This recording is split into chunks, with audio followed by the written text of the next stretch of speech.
আমরা সবাই দূর দূরান্ত থেকে ছুটে যাই গঙ্গাসাগর কপিল মুনির আশ্রম দর্শন করতে, কিন্তু অনেকেই জানেন না কলকাতার বাগুইহাটি থানার অনতি দূরে অর্জুনপুরে আছে এক প্রাচীন মন্দির যার নাম গোরক্ষনাথ মন্দির, যেখানে হাজার বছরেরও আগে কপিল মুনি সাধনা করেছিলেন গঙ্গাসাগর যাওয়ার আগে।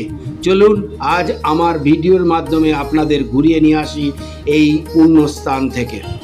এই বাগানে আপনারা দেখতে পাচ্ছেন যোগী সন্ন্যাসীদের সমাধিস্থল, এবং এখানে একটা আশ্চর্যের ব্যাপার, এখানে মাছেদেরও সমাধিস্থল আছে। খুব সুন্দর নিরিবিলি শান্ত পরিবেশ। এই মন্দির সকাল 5টা থেকে দুপুর 12টা অবধি, আবার দুপুর 3টে থেকে রাত 8টা অবধি খোলা থাকে।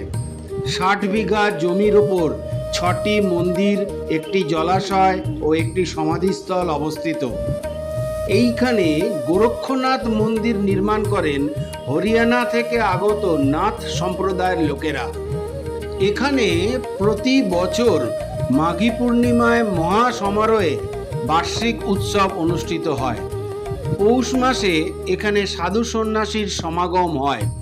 পৌষ সংক্রান্তিতে সাগর মেলা যাওয়ার পথে ভারতের বিভিন্ন প্রান্ত থেকে আগত সাধু সন্ন্যাসীরা এখানে কয়েকদিন অতিবাহিত করেন।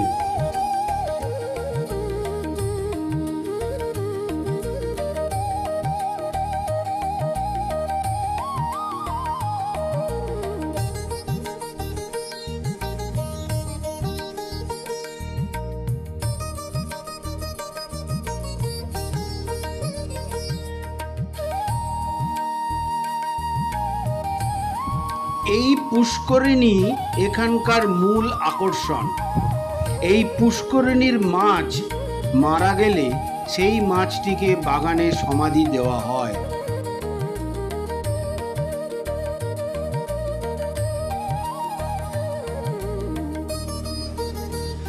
আমরা এখন যোগাচার্য 108 শ্রী শ্রী গুরু গোরক্ষনাথজির মন্দিরে প্রবেশ করছি। পুণ্যার্থীরা গোরক্ষনাথের নিকট রোপ-পোল লঙ্গট মানত করেন।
এই মন্দির সংলগ্ন এই গোশালাটি খুব সুন্দরভাবে এখানে স্থাপিত করা হয়েছে এবং খুব ভালোভাবে অনেকটা জায়গা নিয়ে এখানে তত্ত্বাবধান করা হচ্ছে। আপনারা দেখতে থাকুন। হাওড়া স্টেশন, শিয়ালদা স্টেশন ও বিধাননগর রোড স্টেশন থেকে বাস এবং অটো অ্যাভেলেবেল আছে তেঘরিয়া আসতে। আমার ভিডিওটা ভালো লাগলে লাইক, শেয়ার, সাবস্ক্রাইব করে আমাকে উৎসাহিত করবেন। নমস্কার।